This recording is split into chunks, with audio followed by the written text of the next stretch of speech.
Hey, Pack. Year with Aslan. Today is the 20th, May 20th. So,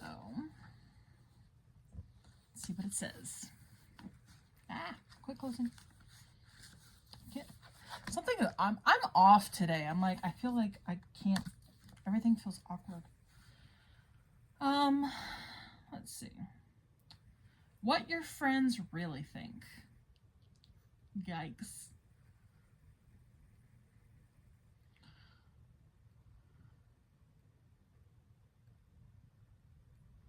A little later, she came to a spell which would let you know what your friends thought about you.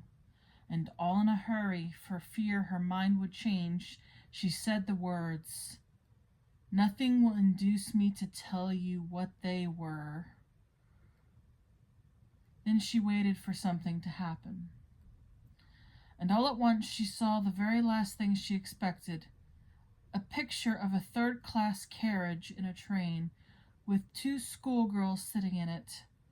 Only now it was much more than a picture, it was alive. Then gradually, like when the radio is coming on, she could hear what they were saying.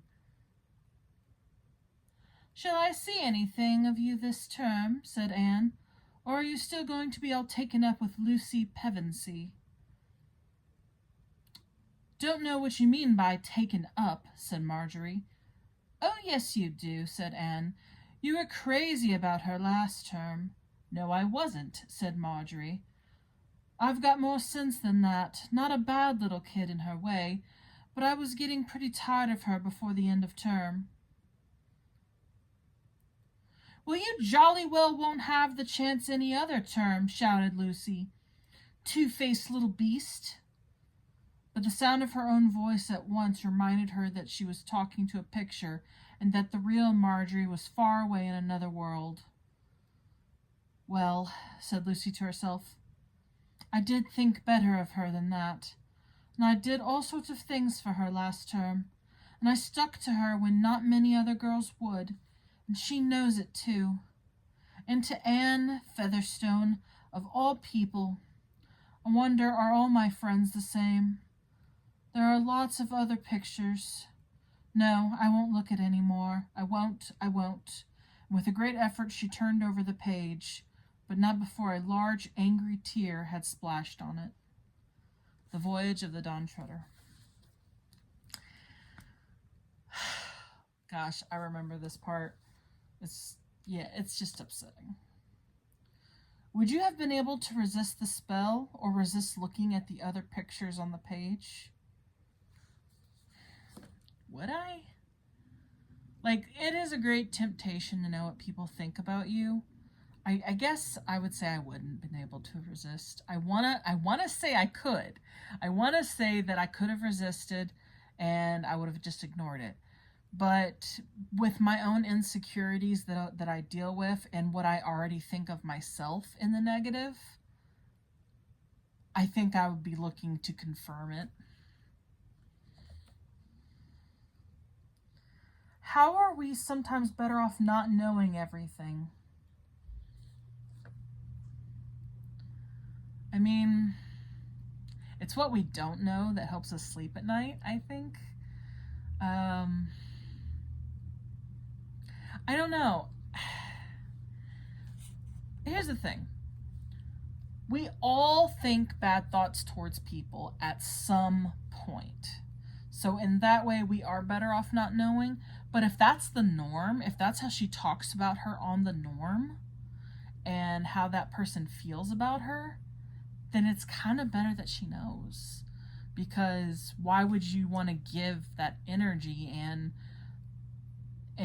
build that relationship? I don't know. That's a tough one right there, because if my friends just see me as a nuisance and a burden, then I'm better off without them, in my opinion. Because one, I'm bothering them, so if I leave, then they won't have that. And two, I don't have to worry about getting stabbed in the back later. So, Why do we have such a desire to know all things? To protect ourselves. I think that's what it comes down to, is we want to protect ourselves. We want to guard our own interests, whether that's like to protect it from emotional damage, physical damage. I think it's all in an effort to protect our hearts for the most part. That's what I genuinely think. And honestly, in my opinion, what they said wasn't that bad. Like the one girl was teasing her for being all obsessed with Lucy, and the other one was like, well, I didn't even want to hang out with her anyway. Yeah, it's bad and it hurts your feelings, but that's not like, it could have been way worse. And so, it's not fair to say that, but I don't know that I would have been able to resist looking at other friends and seeing what they had to say. I would have wanted to know. I'm like, it's okay if, I annoy them at times and they have complaints about me. That I don't mind. What I do mind is if they badmouth me to other people, talking behind my back. That's not a friend. That people shouldn't trash talk you behind your back. It's just, that's not friendship. And I would rather know that someone's trash talking me. So, well, that's a little of a somber note to leave on, but it's a thoughtful thing, the thing is in the end, we have to trust that our friends are true until proven otherwise. Because if we don't trust anyone, then we're putting a wall around our heart, which stops us from having the good emotions as well as the bad. So it's worth it to risk getting your heart broke again and again, because it will mend. And eventually you'll find someone who treasures your heart like it deserves to be treasured.